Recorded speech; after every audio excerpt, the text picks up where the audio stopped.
بەناوی خوای بەخشندەی میهرەبان سڵاو لە بینەرانی کەناڵی ئاسمانی پەیام خۆشحاڵم لە بەرنامەی چاوپێکەوتن بە ئێوەی بەڕێز و خۆشەویست گەشتمەوە. گەر ئێمە باسە ڕووداوەکان کەین یاخود ئەو کارکتەرانە بناسێنین کە لەناو ڕووداوەکان نابوون یان ئەوانەی یاداشتەکانیان نووسیوە لە چوارچێوەی بیرەوەریدا لە کتێبێکدا کارکتەری ئەم جارەمان جیاوازە لە چاوپێکەوتنەکە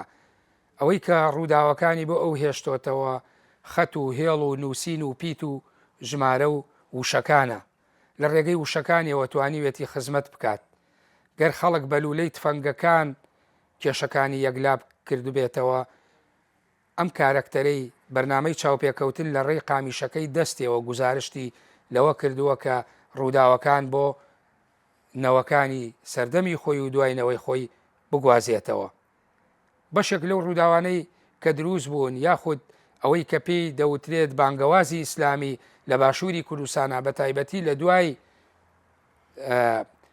ڕاپەڕینی ئازاری ساڵی 1990ەوە لە ڕێی خامەکەیەوە و لە ڕێی نووسینەکەەوە بڵاو کردوێتەوە و هەروەها توانیوێتی بەشداری بکات لە دیزاین و ڕەنگکردن و نەخشە کێشانی بەشێک لەو گۆڤار و ڕۆژنامانەی کە لە سەردەمی خۆیدا دەرچووە بوون بە بەشێک لە بانگەواز و کاری ڕاگەیاندن لە باشووری کوردستان. ئەو کارکتەرە بە ڕێزەش بریتە لە مامۆستا نەوزاد محەممەد علی کۆیی ناسرا و بە نەوا محەممەد سعید لەوانەیە لای زۆر لە ئەوانەی کە کاری تەکنیک و نووسینی و کتێب و چاپخانەکەن ناسرااو بێت. هەوڵ دەدەین ئەمڕۆ چاوپێکەوتنێکی لەگەڵدا ساز بدەین بزانین چۆن لە ڕێگەی وشەکانەوە لە ڕێگەی پیتەوە لە ڕێی جوان نووسیەوە توانیوێتی یاداشتەکانی خۆی یا ڕووداوەکان بگوازێتەوە بۆ خەڵکو و بۆ ڕایگشتی. مامۆستا فەرموو دەست بکەین بە چاوپێکەوتنەکان. فەرموو. لە پێشێکێکە کورتەیەکم باس کرد بەڵام وەکو دەواازەی بەرنمەکە پێمان خۆش بۆ بینەران بزانین مامۆستا نەوزاد محەممەد علی کۆیی کێیە. بسم الله الرحمن الرحيم الحمد لله رب العالمين والصلاة والسلام على رسول الله رب اشرح لي صدري ويسر لي أمري واحلل عقدة من لساني يفقهوا قولي. من نەوزاد محەممەد علی کۆیی لە ساڵی 1965 لە شارە بێنازەکەی کۆیە لەدایک بووم. خوێندنی سەرەتایی و ناوەندی دواناوەندیم لە کۆیە تاوا کرد. ئەو ساڵی 1970 بوو تەواو کرد. دەرەجە 6.5 هینا ئەو کاتی تەنانەت لەبەر ئەوەی باسی نەبوون لە مەحەد معلمینیش وەرنەگیرە. بەڵێ قۆناغەکانی سەرەتایی و خوێندنی هەموو لە شاری کۆیە لە کۆیە تاوا کرد. بڵێ بەڵێ ینی ئەوە خێزانەکەتان هەر لە کۆنەوە لە ناو کۆیا بوون ئەسڵەوە لە کۆیە لەدایک بوو. بڵێ بەڵێ لەوانەیە یعنی ژیان نامەکە تۆزێک بە کورتی باس کرد بۆ بینەران بەڵام بە کەوابێ من ڕاستە خۆ بچمە سەر ڕۆڵی تۆ ئەوەی کە لە ناو ڕووداوەکان ئاژیاویت وەک لە بەشێک لە سیرەی ذاتی جەنابتا هەیە جەنابەت لە وابزانام ناوەڕاستی حەفتاکان بەدواوە خولیایەکی تایبەتی تەیە جیاواز لەو خولیا گشتی لەوانەیە ناوەڕاستی حەفتاکان بەدواوەکە شۆڕش و پێشمەرگایەتی و دوای نسکۆب و شۆڕشی نوێ دەستی پێکردەوە حیزبی سیاسی دروست بوو تۆ کارێکی تایبەتتر ئەەکەی ئەویش بریتە لە هونەری جوان نووسی چۆن بۆ چوویتە ناو دنیای هونەری جوان نووسیەوە؟ سەرەتا لەگەرێتەوە ساڵی 76 ئەو کاتی لە 6 ئیبتیدایی بووین مامۆستا عەبدوڵڕەزاق هەبوو بەڕەحمەتبی وێنەی پێدەگوتین ڕۆژێکیان لەسەر تەختە ڕەشەکە دوو خەتی کێشە نووسینەکی نووسی یەکسەر سەرنجی ڕاکێشە هەلەوەوە خولیایەکەم لۆ دروست بوو لە ساڵی 78 زیاتر ئەو خولیا بەرەو پێش و ئەویش لە ڕێی کوڕاسەی هاشم محەممەد بەغدادی کە کوڕاسە کە زۆربەی هەرە زۆری جوانووسەکان لەسەری پەروەردە بوون و پێگەیشتون لەسەر بۆی مەشق و ڕاهێنانم دەکرد خولیایەکی زۆرم لەسەری هەبوو تا ساڵی هەشتا لە ساڵی هەشتا لە قوتابخانە لە بەشی وێنە کێشان وێنە و ئەوە دەکێشرا ئەمە لە بەشی جواننووسی ئیشم دەکرد بەشداریمان کرد لە چالاکی قوتابخانەکان لە پێشانگای چالاکی قوتابخانەکان بەشداریم کرد ئەمە یەکەم ئیشم بوو یەکەم کارم بوو لەو بابەتێ. تعبیرەکەیە زۆر جار ڕاستکردنەوەی تایە و هەندێک سوورن لەسەر ناوەکەی کە بەو شێوەیە لە کۆنەوەیمە ئەم نووسینمان بە خۆشنووسی بیستووە.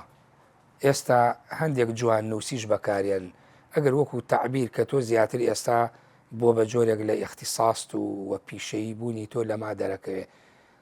جوان نووسی دەربڕینەکەی تەواو یاخود خۆشنووسی. وەڵام من زۆر بەدوای ئەو وشەیدا ڕۆیشتم گوتم ئەوە زیاتر پسپۆران زیاتر لەو مەسەلەی دەزانن ئەویش پرسم بە پرۆفیسۆر دکتۆر عومەر ئەمین کرد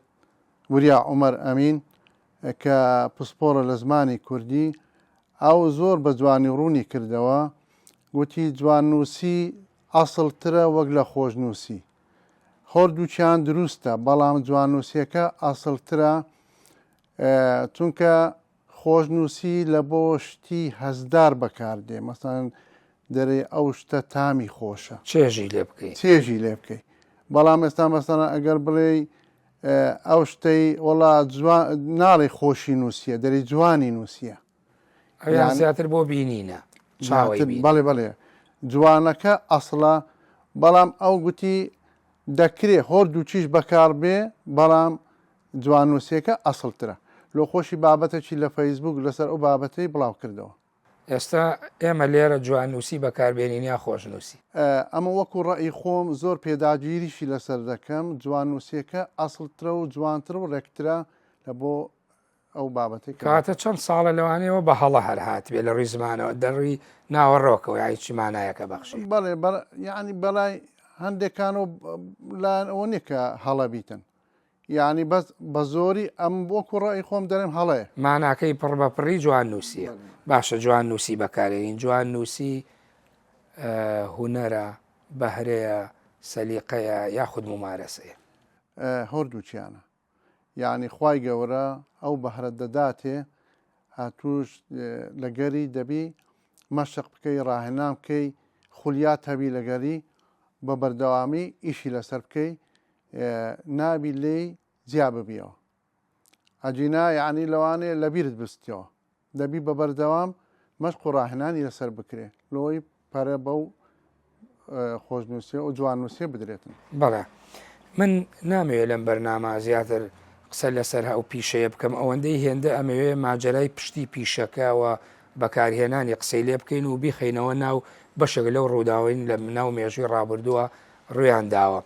بەڕێزت کە سەرەتا هەر دەستت پێکرد ئەوەی کە ئێستا ئەیبینین و لەم تەمەنەی ئێمە زیاتر نووسینەکانت هەموو فۆرمێکی یاخود هەڵگری باگراوند و پاشخانی ئاینی و ئیسلامیە هەر لە ساڵی هەشتاوە کە ئەوەی بەڕێزت باست کرد و لە قوتابخانەکان چوویتە بەشی بڵێن جوان نووسی هەر بەو شێوەیە لە ناو بابەتی بۆنە وتەی جوان و فەرموودە و ئاەت و ئابەمانە دەستت پێکرد یاخود هەر بە شێوەیەکی گشتی ئەدنووسی وش گوتم لە طبیعی جواننووسی بنەمای هەیە قاعیدەی هەیە بەبێ ئەو قاعیدەی ناتوانێت و کاری لەسەر بکەیت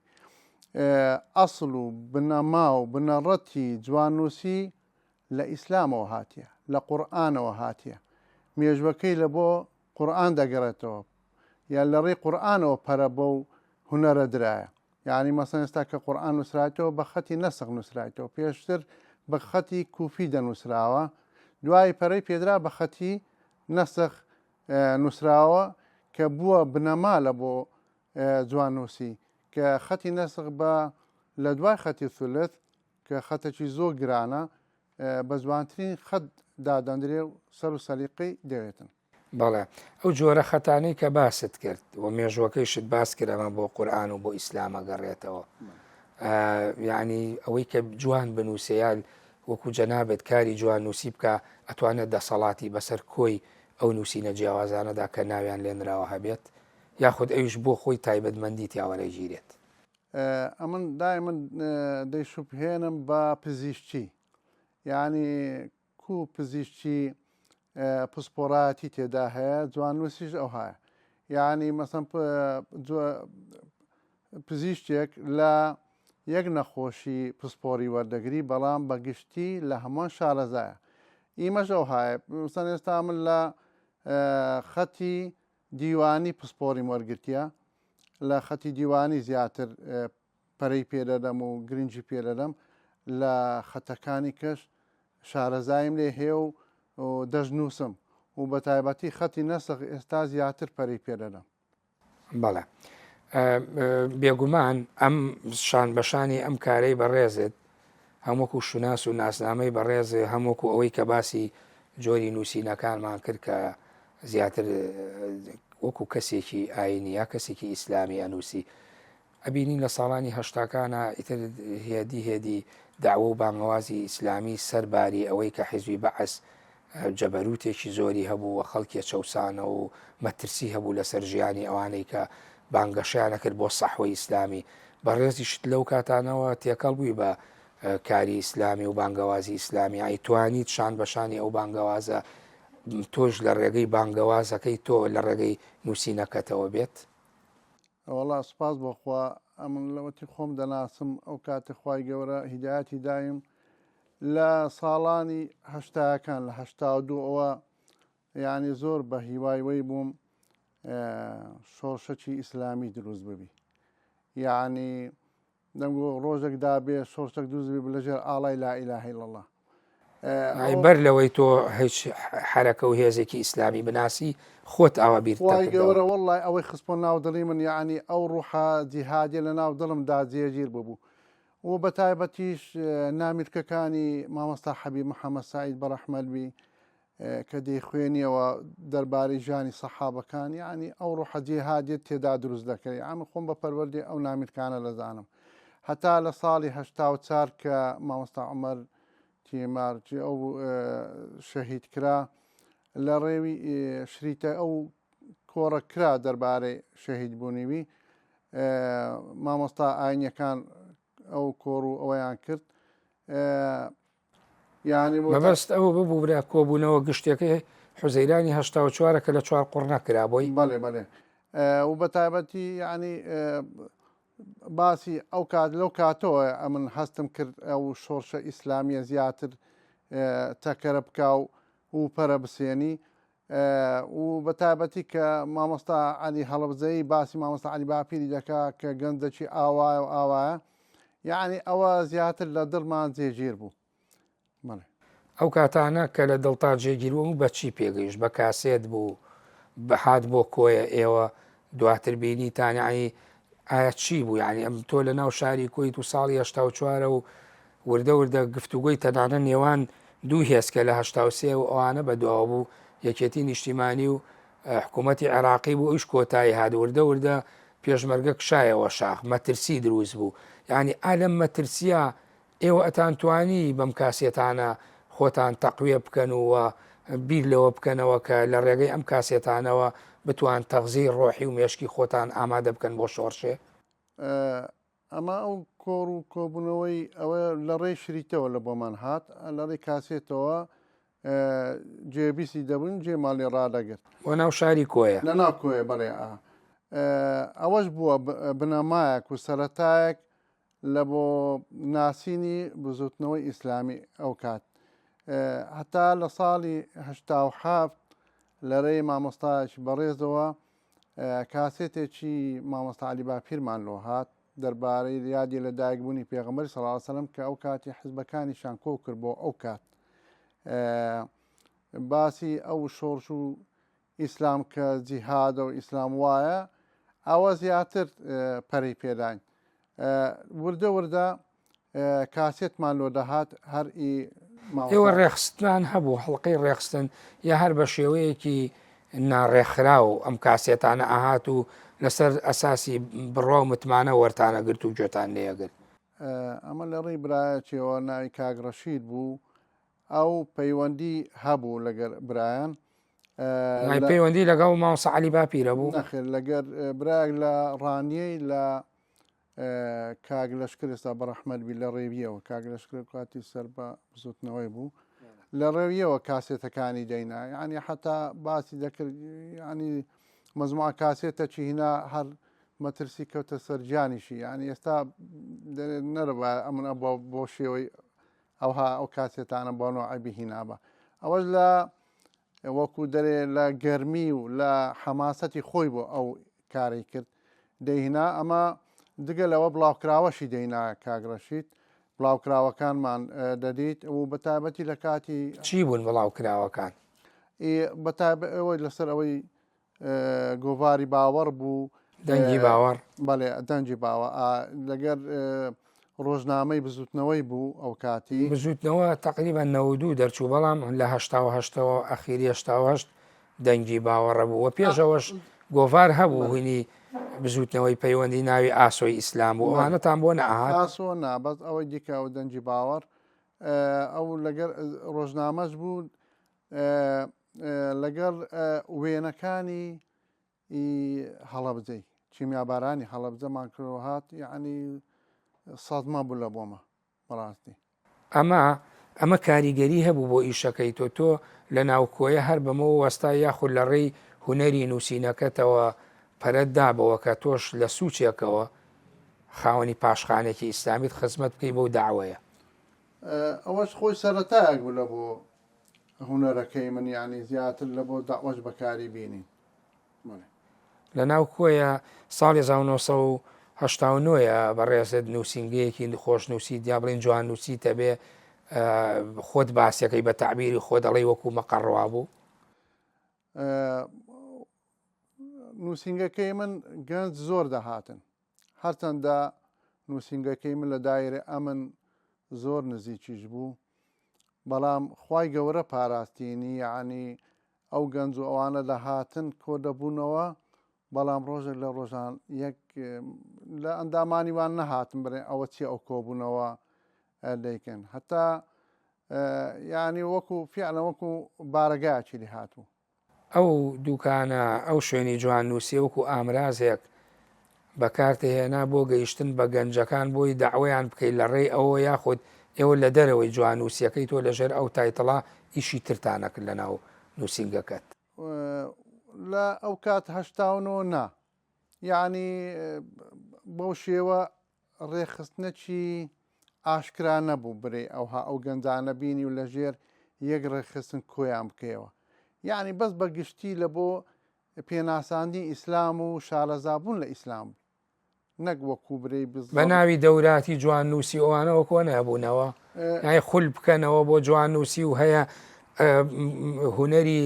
دەستیەکەی تۆ یا جوان نووسیەکەیات و جەنابەت کە وەکو مامۆستایەک دەرکەوتووی ئەکرێتە ژێر کاریگەریتەوە وردە نزیکە بێتەوە و حەزەکا لەوەی کە بە هەمان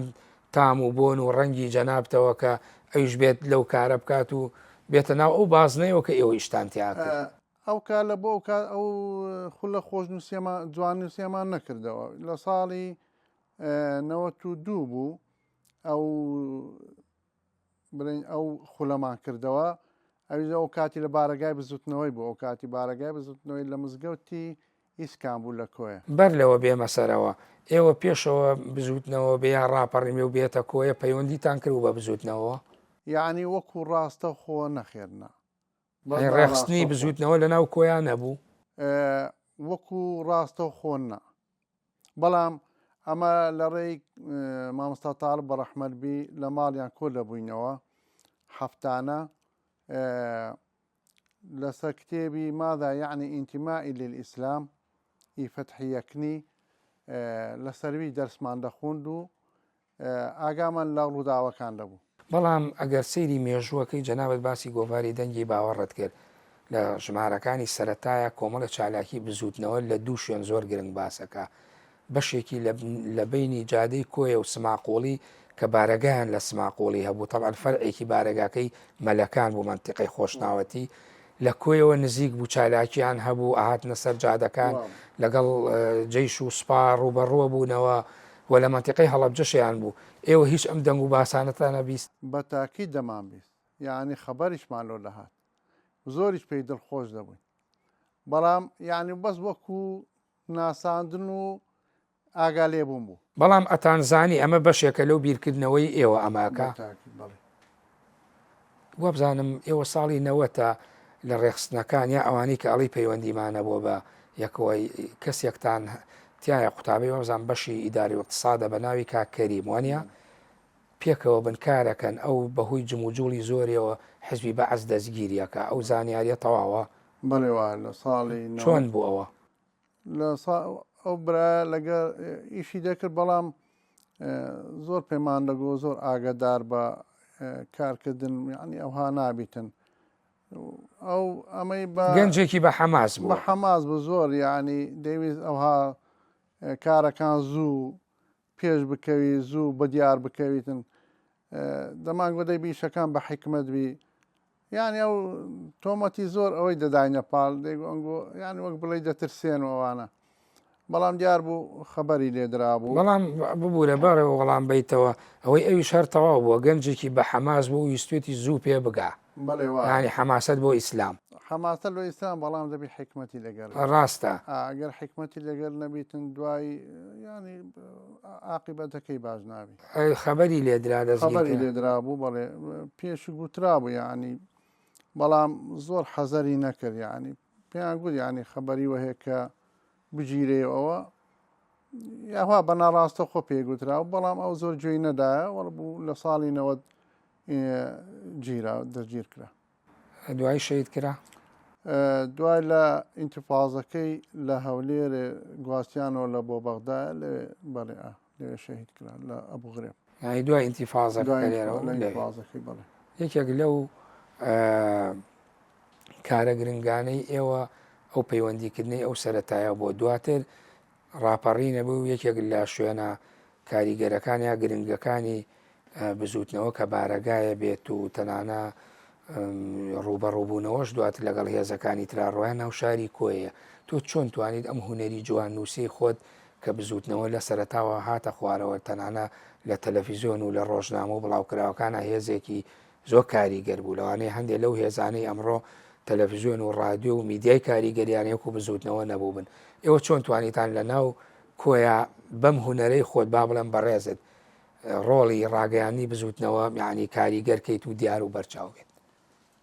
ئەگەر پێشان وەکو سوکە بارەگایەک بوو لە دوای ئینتیفازی کە برایانی بزوتنەوەی هاتنەوە کۆیە بارەگایاندانە من هەر بە تەواوەتی بووە بارەگایەکی ڕسمی ئەعلامی ئەو بزوتنەوەی دوکانەکەت هەرمایات چوتە مەقەڕەوە پەیوەندیمان هەبوو یعنی وەکو بەشێک بوو لە مەقەڕەکەی یعنی نووسنگەکەی من ئەوەی بەشی ئەرشیفمان دانابوو کاسێتی تەزجیل و ئەوە یعنی خەڵک دەهات دەیان بردوها لەگە کتێبیان دەبێت یعنی وەکو بەشێکی ئیعلامی بزوتنەوەی بوو ئێوە چیتانە کردی ئیشەکانتان جگە لە هوەری جوان نووسیەکە چیتر تەکردەوە لەوێ دەستمان کرد بە کۆڕ و چالاکی کۆڕمان کردووە لە بۆ مامۆستا عەلی باپیر مامۆستا ئەحمەد کاکە مەحموودمان کردەوە ئاهەنگەکمان کرد تێیدا بەڕەحمەتبی شەهید کۆساریمان بان کرد چوین بە خصوصی بانگێشتمان کرد کۆرتان بۆ شەید کۆساری گرت کۆریشمان بۆ گرت ئەو ئاهات بەشداری کرد لە ئاهەنگەکەی ئەو چەند شعرێکی خوندەوە کە ئێستاش لە تەلەڤیزیۆنەکان پیشان دەدرێ لەگەرەوە کۆڕێکی کەمان لە بۆی بەست لە بۆ ئافرەتان شعر خوێندنەوە بەس لە بۆ ئافرەتان بوو ئەو کۆڕەمان لە بۆی بەست ینی ئەو وێنە بڵاوی کۆساری کە بڵاو هەندێک لە شعرەکانی خوێنێتەوەی شاری کۆیە ئەوە ئیکۆیە بڵێ ئەو نووسینەی پشتی نووسراوە کێ نووسیوێتی ئەوە ئەمن نووسیمەوە هەرچەندە هەندێک پێی قەڵز ببوون هەندێک لە برایان هاتمۆیان زانیم ئەمە بەم بەبەست ئەومان نووسە قورئانی بێچەک دین ئەدۆڕێنێ تەچی بێ قورئان گەل ئەفەوتێنێ ئەمە مەبەستمان کەسانی دیکە بوو کە ئەوانەی بێدین و ئەوانە بەڵام دیکە بەنەوە ئەچکە تێگەیشتبوون تۆ نووسیوتە ئەو لافیتەی پشتی شەید کۆساری جەناب نووسی بەڵێ ئەمە نووسیم ئەو کاتی هەر ئەو کۆڕانەتە کۆساری چەند جاراتۆتە کۆیە 2000 کۆرتان بۆ هەنگەکەی بەگشتی کۆڕەکیش بە تایبەتی لە بۆ ئافرەتان لە نۆی 93 خۆت بەرپرسی ڕاگەیانی کۆیە بووی بەڵێ برایانی دیکەشمان لەگەر بووە کاگنیاسکۆیی کاک لوقمان ئەو هەر پێشمەرگە بوو هەر لە ناو مەقەڕەکەی بەس وەکو نوێنەرێکی ئەلامی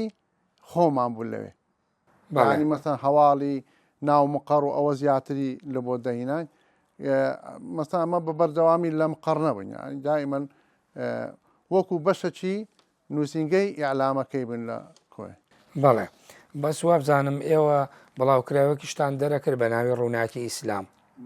وانە؟ بەڵێ ئەوە داوامان لە ڕاگەیاندنی گشتی کرد مامۆستا عەبدولغەنی ئەو پشتگیری کردین و ئەمەش ماگانە بڵاوکراوەمان بڵاو دەکردەوە هەر بەدەستی خەتی خۆشم دەمنووسیەوە ئیسنساقمان دەکرد و بڵاومان دەکرد تەنانە لە بۆ هەولێرشمان لەبرد. چەند ژمارەتان لێدار کرد وەک بیرت بێ؟ وا بزانم هەشت بوو ئەوزەم ئەو دەورە بوو. بەڵێ هەشدانە. تۆ زۆر جارە وترێ کاری حیزبایەتی و سیاست هونەر و بەهرە و پیشەی ئینسان یعنی پەکە خابەشێکی تۆ لە کاتێکا لە ناو حیزبێکی سیاسی بووی توانیت ینی هونەری جوانوسیەکەت بەردەوام بێ و پەرە پێ بدەیت یاخود خۆت یەکلا کرد و بۆ بابەتی سیاسی و مانەوە لە مەقەڕ و کاری ئەمانەی کۆڕ و کۆمەڵە چالاکی ڕۆشنبیریتر پێکەوە تێکەڵ چێژ بوون یعنی ئەوە نەبوو ئەمن مەسەن کە بەردەوام لە کاری سیاسی بابەتە هونەریەکەی فەرامۆشکەم پێکەوە گرێم دابوو لێ بێک ئاسی دەڕۆیشت بە یەک ئاسایی بەردەوام بوویت. بەردەوام بڵێ بەڵێ دۆی بزوتنەوە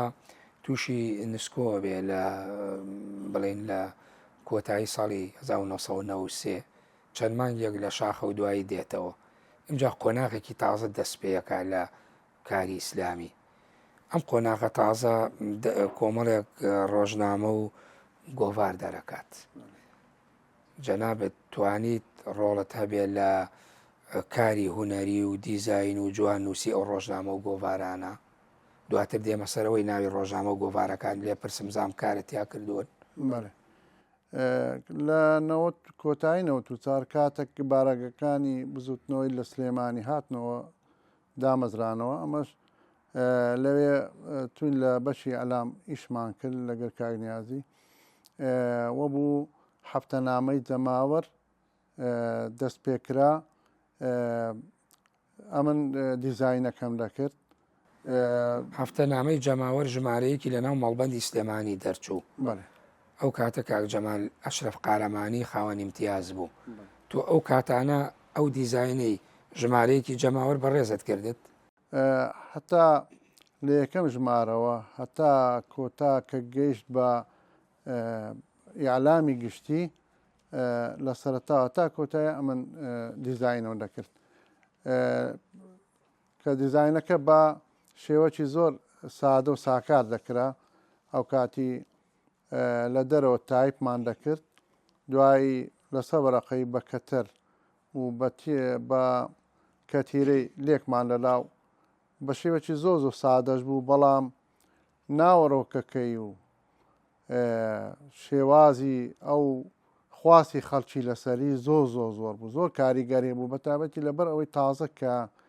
بزوتنەوە هاتبەوە دەنگ و سەدایەکی زۆری داوە تەنانەت یعنی حتا ئەمە ڕسمیشمانگر یان خەڵک ئەو خواستە گەرمەی خەڵک کرد لەسەر ئەو هەفتەنامەی ئەو برایە کە دەیفرۆشت دەسوو سەر دیواری مەڵبەند ئەودا دەیدا خەڵکی ڕسمەکەشمان گرت و ئەو هاشمان لە ئەوەکێ بوو ئەی فرۆشتەوە کاک بیلال بوو پێشمەرگە بوو کاک بیلال ئەو دەیفرۆشت. بەڵێ گۆڤاری جەماوەر ژمارەیەکی لە 1994 دەرەچێت ڕۆژی هەی نییە یانی تۆ خۆت لە بیرتە ئەو ڕۆژەکە ژمارەیەکتان دەرکرد چاپ کرا. بەڵێ نارم ئەو کاتی یەکسە ئەمە لە مەڵبەند لەوێ دیزاینەکەمان کرد و دوای برمانە مەطبعی سلێمانی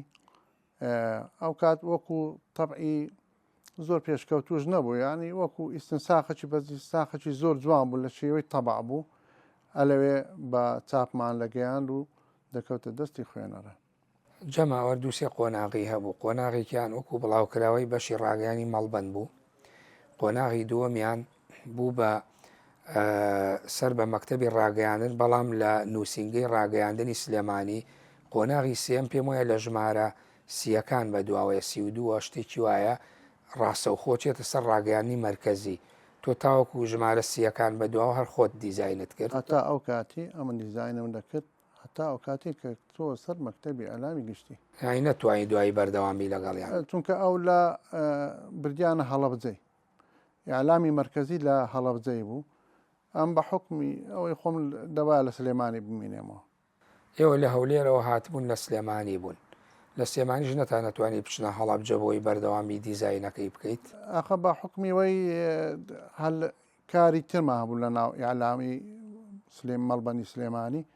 نەمان دەتانی کەسی بەدیلی شەبوو بەڵین ئەو دیزاینێ بکە لێەوە دەستیان پێکردەوە بەڵێ دوایەوە دوو گۆڤاری تر دەرەچن زۆر دیارن هی ئۆرگانەکانی بزوتنەوەنێکیان گۆڤاری سنوورەی شورای خوشکانە دەرەچێت کە سەر بە مەکتەبی ڕێخستنە گۆڤارێکی تریشیان کە بەشی ڕۆشنبیری هەر مەکتەبی ڕێخستن دەریەکە ناوی پەیڕەوە جەنابەت لەم گۆڤارانە شایشت کرد الحەمدلله لە یەکەم ژمارەوە لەگەڵم هەتا ژمارە هەشتی پەیڕەو ئەوی دیزاینەکەی یەکەم ژمارە بەڕەحمەبی لەگەر مامۆستا شوان هەورامی لە هەڵەبجە لە ماڵی وان ئەو شەوی دیزاینەکەمان کرد و ئەو شەو تەوامان کرد و دوای ئینامانەوە لە سلێمانی بە چاپمانگەیان لە گۆڤاری سنووریش بە هەمان شێوە لە یەکە و ژمارەوە ئەمن دیزاینم کردیا ئاینەش ئەویش بە شێوەی زۆر پێشکەوتن نەبوو سادە بوو ئەو بە کەتەر و بە وەرەقەوەەوە لێکمان لەلا هەتا زیاتر کە هاتە هەولێر ئەوزا زیاتر لە ڕێی کۆمپیوتەر و ئەوانە و دیزاین کرا گۆڤاری سنوور سی ژمارەی لێ دەرەچێ لە بڵین لە تشرینی یەکەم 1995 تاوەکو ئابی 1999 سی ژماری لێ دەرچووە گۆڤاری پەیڕەویش هەر ژمارەی لێ دەرەچێ ئەوش لە ئەیلولی 95ەوە تاوەکو نیسانی 96 هەژمایە پەیڕەوەکە دەرەچێ تۆ هەموو ئەمانە بەردەوام بووی لەگەڵیان بەڵێ بەڵێ بە تاکیدەوە هەتا کۆتایی لەگەڵ بوویمە لە بیرتە ئەو کارکتەرە سەرەکیانەی لە ناو گۆڤاری سنوور ئیشیانە کردیا گۆڤارەکەیان دەرەکرد کێوکێ بوون سەرنووسەرەکە مامەستا سوعاد بوو خاوەن امتیازەکە دایکی بەنام بوو ئەوەی دەستەی نووسەرانیش بەندە بوو کاکاوە پێنجینی بوو کاک نیاسکۆیی بوو کاک ئەرسەلان تۆفیق بوو کاک جیهات هەولێری ئەو وەکو بەرجی پشتەوەی گۆڤارەکەی وێنە کێشانی دەکرد سەرەتاکە ئەو هابوو بڵێ کاکشوانیشی تیا بوو کاکشمانیشی بەڵێ لەگەڕ کامیل مەحموود کاکامل لە سەرەتا لەگەڕ بوو بەڵام دوای هەڵبەت مامۆستا ژیان مەبەستی سوعاد هین عەفو مامۆستا سوعاد نووسی مامۆستا ژیان ئەمان خاوەن ئیمتیاز مامۆستا ئەمەل بوو وانە دایکی بەنام ئەو دایکی بەنام نووسەرەکەی بوو ئەی گۆڤاری پەیڕە و گۆڤاری پەیڕە مامۆستا عەلی باپیر بوو ئەو خاوەن ئیمتیاز بوو مامۆستا شوان هەورامیش ئەو سەرنووسەر هەر هەمان ستافی سنوور پەیڕەویشیان دەرەکەی بەڵێ بەڵێ ئەوەی ئەو بەس ئەوەی تێدا بوو حاجی ڕزگار ئەو لای پەیڕەوی خاستن ژمارەی یەکەم ئەو تایپی کرد ئەو لەگەر بوو کاکامیلیش لە ژمارە یەکەم لەگەڵ بوو بەڵام دوای ئەوان دابڕن تۆ ئەو نووسینی تایتڵ و ناونیشانەکان جۆ هونەری جوانوسیەکەی بەڕێستە بەڵێ بەڵێ ئەوە تایتلەکان هەموو ئەم دەمنووسی ئەودا حتا زۆر خاتن ژمارە یەکەمی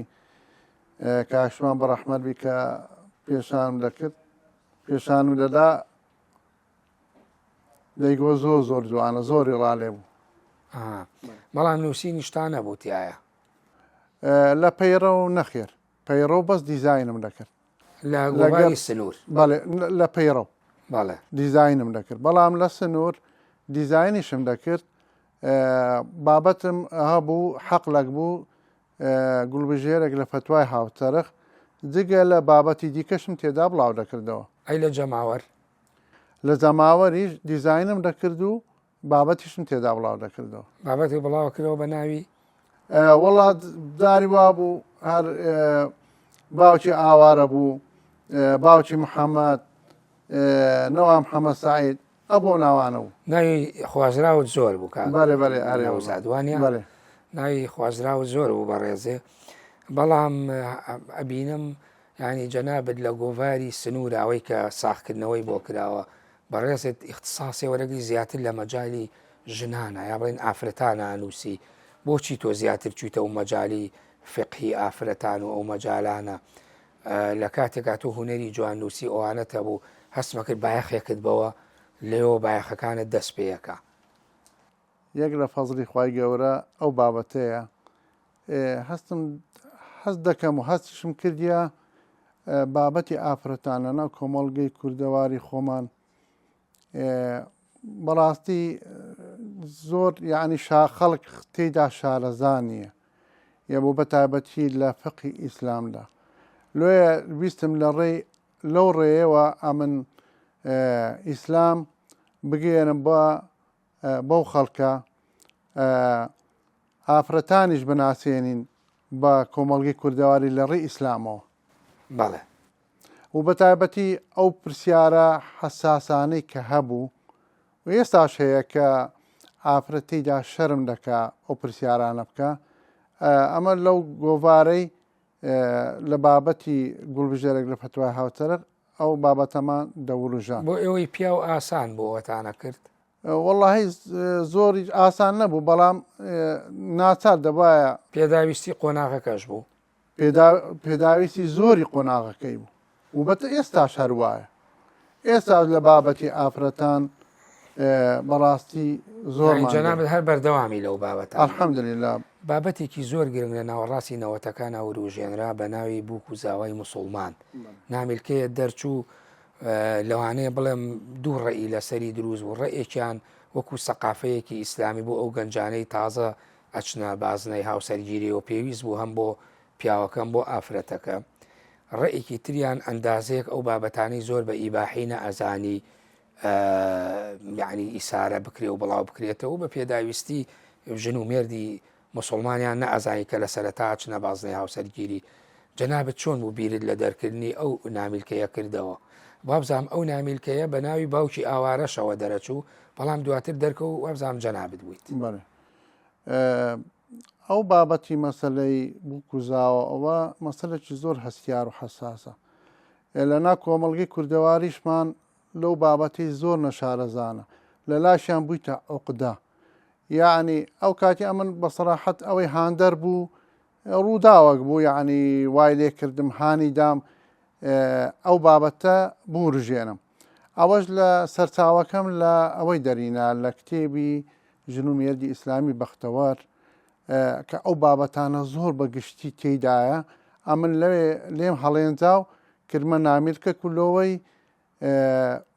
گەنج و پیاوی مسلمان لە بابەتی سەقافەی جنسی شارەزابن و ئەو عقدە نەبیتن کە لە ناو خەڵکی هەیە ئەو گرێشوێرە بکرێتەوە یعنی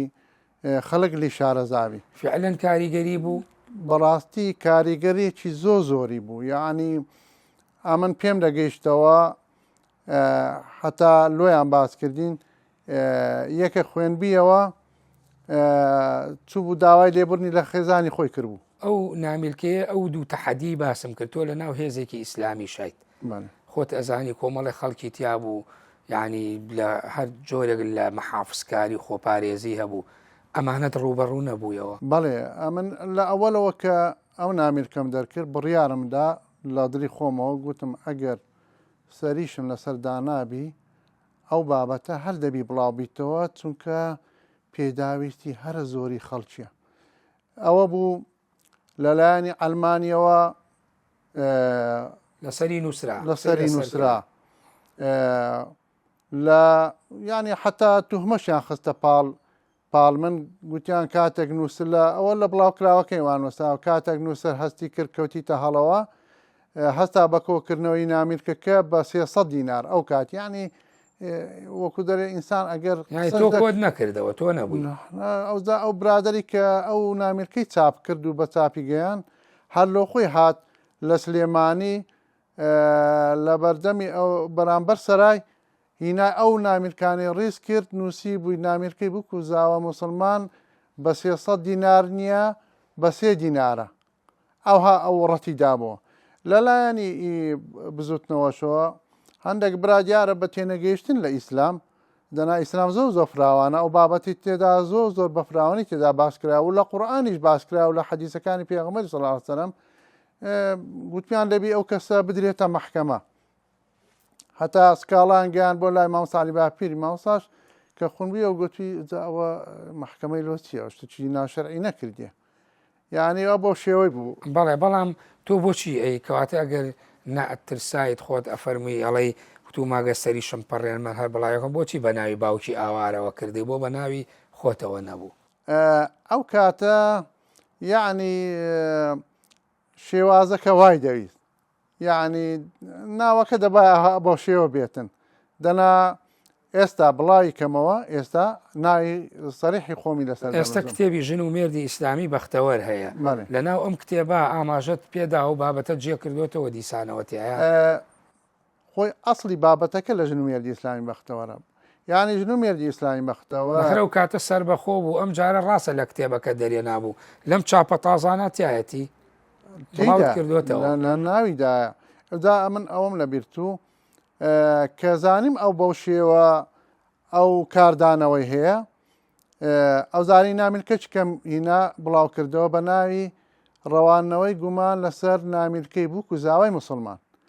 هەرچی ئاەتی قورئان هەیە لەسەر جنس هەرچی حەدیسی پێغەمبەری هەیە صلی الله علیه وسلم لە ئەوش هەموو لە ژن و مێردی ئیسلامی بەختەوەر دەرینە لە کتێبی ئەلحایاتون الجنسیەش ئەویشم دەرینە هەموو کردە نامیلکەک و خستمە بازار و ئەوەی دەمی خوێنەوە ئێستش ئەو کتێبەت ژن و مێردی ئیسلامی بەختەوەر لە سەردەمی پێشکەوتنی تەکنەلۆژیا و تۆڕە کۆمەڵایەتیەکان و ئاسانکاری لە زۆر شتە ینی هەر بابەتێکت پێ پرسیارەکەشی بنووسی هەیە یعنی کڕیاری هەیە پێشوازی لە یەکا خوێنەر کاتێککە یەکە و چاپی بڵاو کراوە و چاپی دووەمیشە و سێم و هەتا ئێستا دوازە چاپی لێکرایە ئەوە بەڵگەیە لە سەروەی کە خواستێکی زۆری لەسرە و هەتا ئێستاش کڕیاری هەیە بەڵام ئەوکو پێشانیە چونکە ئەتەرنێت و فەیسبوک ئەوانە تاسیری زۆری کردە بەڵێ بابەتێکی گرنگی تر هەیە ئێستا من باسی تەکنەلۆژیام کرد ئێستا سەردەمی زیرەکی دەست کردە یعنی لە ڕێگەی ئامرازەکان و ئامێرەکانی تەکنەلۆژیا و هەموو کار ئاسانیەکەیە خەریکە مرۆڤ دەستەوەستانە بێت لە ئاسیا ئەو هونەری جوانووسی بەڕێزت ئایا ئەو ڕۆحیەتەی هەم لە ڕووی فۆرمەوە هەم لە ڕووی ناوەڕۆکەوە تۆک و کەسێکی خاوەن پیشەکە ئەو پیشەیەتەیە زیاد لە چت ساڵە ئەو ڕۆحیەتی لە سەردەمی پێشکەوتنی تەکنەلۆژیات یا ماوە ئەو هوەرە لەبەر ئەوەی هوەرێکی ڕەسەنە ئەسڵەکەی لە قورئانەوەیە وەکو خۆی بە زیندوی دەمینێتەوە بازیرەکی دەستکردیش کاری خۆی بکە بەڵام تاسیرەکی وای نەکردیە بڵێ تاسیری کولی بکە تاسیرەکی وای کردیە بەڵام بەو شێوە نییە کە برێ ئەو هوەرەی بمرێنی بە پێچەوانەوە ینی ئێستا ئەگەر مەسەرەن بەرجی کتابێک بنووسی بە دەستخەت لەگەر یەکی بە کۆمپیوتەر دەنووسێ کە تەمەشای دەکەی ئەو زیندویەتی لە بەدەست نووسرا لە کۆمپیوتەرەکەی نییە لۆیە ڕوحیەتێکی سحراوی تێدا ئی دەستی لۆیە ینی ئەسڵەکەی لە بۆ قورئان دەگەرێتەوە کە معجیزەکەی یعنی مەبەستەوە ئێستا بۆ نمونەیەمە میدیایەکمانەیە پێوتێ میدیای کاغەز یا ڕۆژنامە پاشەکشەی کردوە نووسین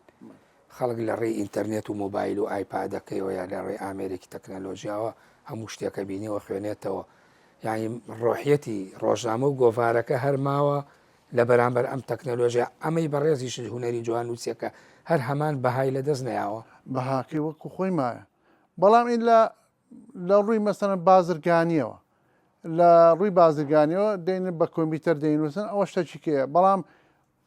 لە ڕووی بازرگانیشەوە ینی ئەو تابلۆیانی کە بە کۆمپیوتەر دەنووسێ ئەو تابلۆیانی کە بەدەست دەنووسێ وەکو دەڵێ ئارد و ئاسمانی فەرق ئێستا تۆ دیزاینەریت بۆ یەکێک لە کتێبخانە بەناوبانگەکانیا ئەو دەستگانی کتێب چاپەکە وەکو نووسینگەی تەفسیر تایسە توانیوتە ئەم هوەرە تێکەڵ بە تەکنەلۆژیاکەی بۆیان بە تاکیت هەتاوکە ئێستا ئەمە زیاتر لە 600 بەرجی کتاب نەخشاندووە بە هونەری جواننووسی تەنها بۆ نووسینگەی تەفسیر لە بۆ ئیدی کەشم کردیە نەکەر یعنی هەر دەستنووسەکەی خۆتە بەکارێنیتەوە دەستنووسەکەی توی خەیتە ناو ئامێرەکە سکانەر دەکرێت دەستە ناو کۆمپیوتەر ئێستا بڕی تەکنۆلۆژیا لە خزمەتی جواننووسیدایە یعنی لە ڕێ ئەو تەکنۆلۆژیای ئەمە دەتوانین ئەو جواننووسی جوانتر بکەین یعنی مەسەن ئەگەر هەندێک خوار و خێتی هەبی یان لەکەک هەبی دەتانی لە ڕێی کۆمپیوتەرەوە تو چاچ بکەین کەواتە بۆ خزمەتکار لە بۆ واتە ئەوش دیسانەوە خزمەتیەکە خزمەتکارە ئەیکردنەوەی پێشانگاکان جاران زۆر مۆدێلێکە بوو کردنەوەی پێشانگای جواننووسی وەبزانام ئەمساڵ بە ڕێزیشتان لە شاری سلێمانی بۆ ماوەی چەند ڕۆژێ پێشانگاتان کردەوە بینەر پێشوازیکەر چوزانم ئەوەی تام و چێژ لە هونەری جواننووسیە بینێ بەشداری تێدا کرد هەست کرد یعنی کاتەکەی هێشتا ماوێتی هەر لەم سەردەمی پێشکەوتنی تەکنەلۆژیا وەڵڵاهی ئەمە زۆر بەداخەوە هەر لە سەرەتاوە تاوەکو ئێستاکەش هونەری جواننووسی جەماوەری لۆ دروست نەبووە و ڕووی گلەیشم بە تایبەتی لە مامۆستایانی ئاینیە و بانگەوازکاران و ڕۆشنبیران کە ئەوانە دەبی پێشەنگ بن لە بۆ هاتنە ناو پێشانگا و ئەو تابلۆیانە ببینن چونکە ئەو تابلۆیانە پێکاتینە لە ئاەتی قورئان حەدیسی پێغەمبەر وتەی جوان یعنی بانگەوازیەکە لە بۆ ئەو ئیسلامی ئەمە ژاعی داوەیەکی ڕوویەکی تری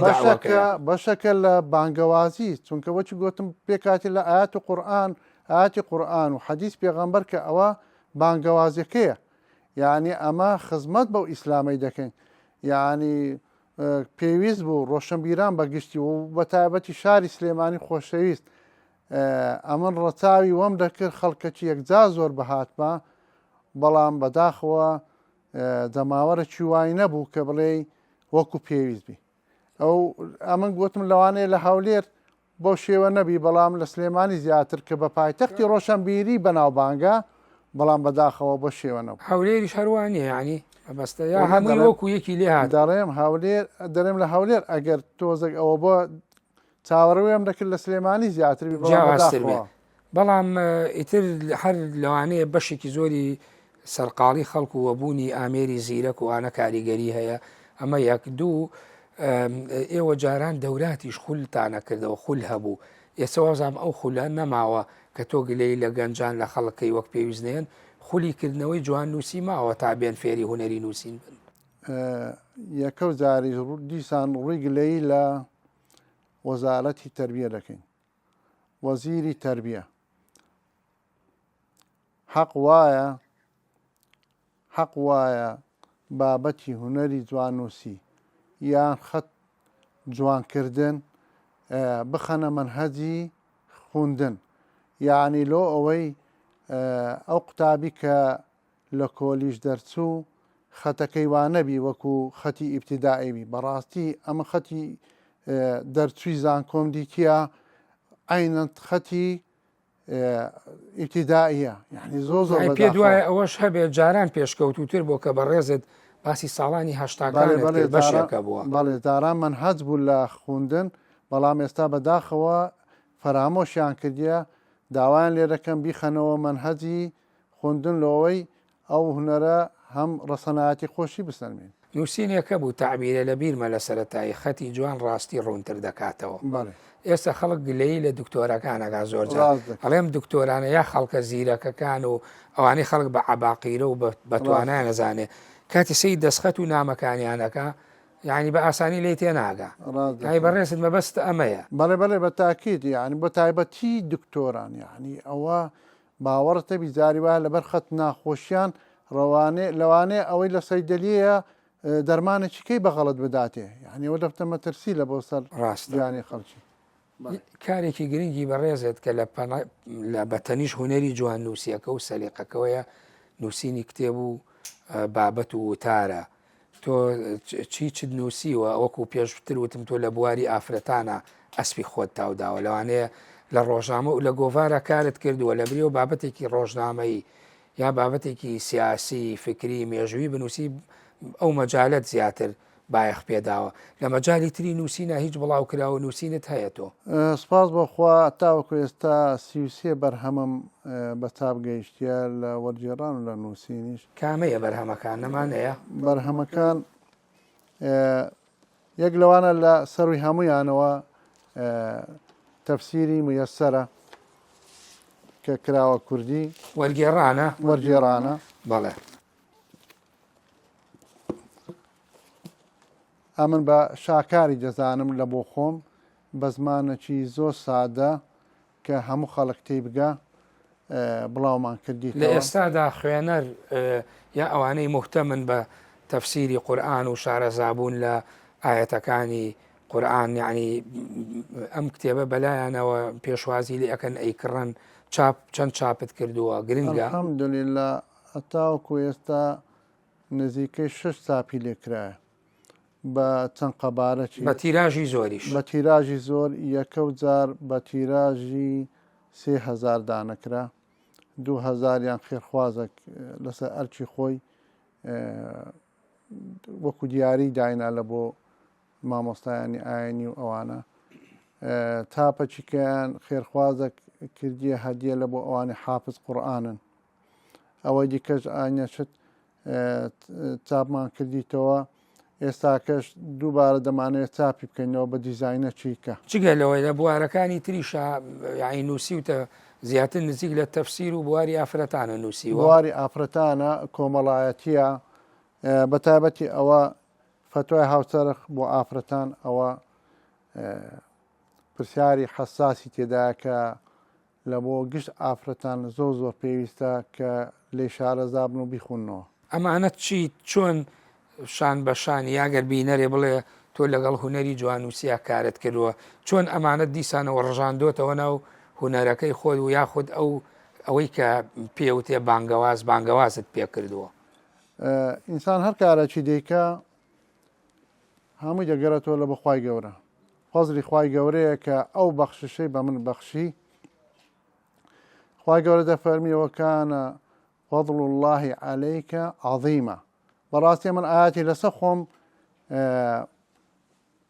دەیمە جێ یعنی پیادە دەکرێت لەسرە من. خوای گەورە ئەو فەزلە گەوەری بە من بەخشێ بە هوەری زبانویستی بە نووسین و بە بڵاوکردنەوەی ئەو بابەتانە. بەڵێ من سوپاس دەکەم، هیچم نەماوە لە بەرنامەکە ئەگەر پرسیارێکم لێ نەکردبی یاخۆ ئامادەکردنێکی زیادت هەبوو بێویست بێتت وەکو پرسیارێ من لێت بکەم و وەڵام بیتەوە لە نووسینەکانت لە ببوورە ئەو تعبیراتانەی و ئەو شێوازی جوانووسی کە هەت بووە فەرم و دەرفەتت پێدەم بتوانی باسی بکەیت. یەک خاڵ هەیە ئەویش لە ساڵی 1970 یەکەو کەس خۆم بە یەکەم کەس دادەنێم لە کوردستان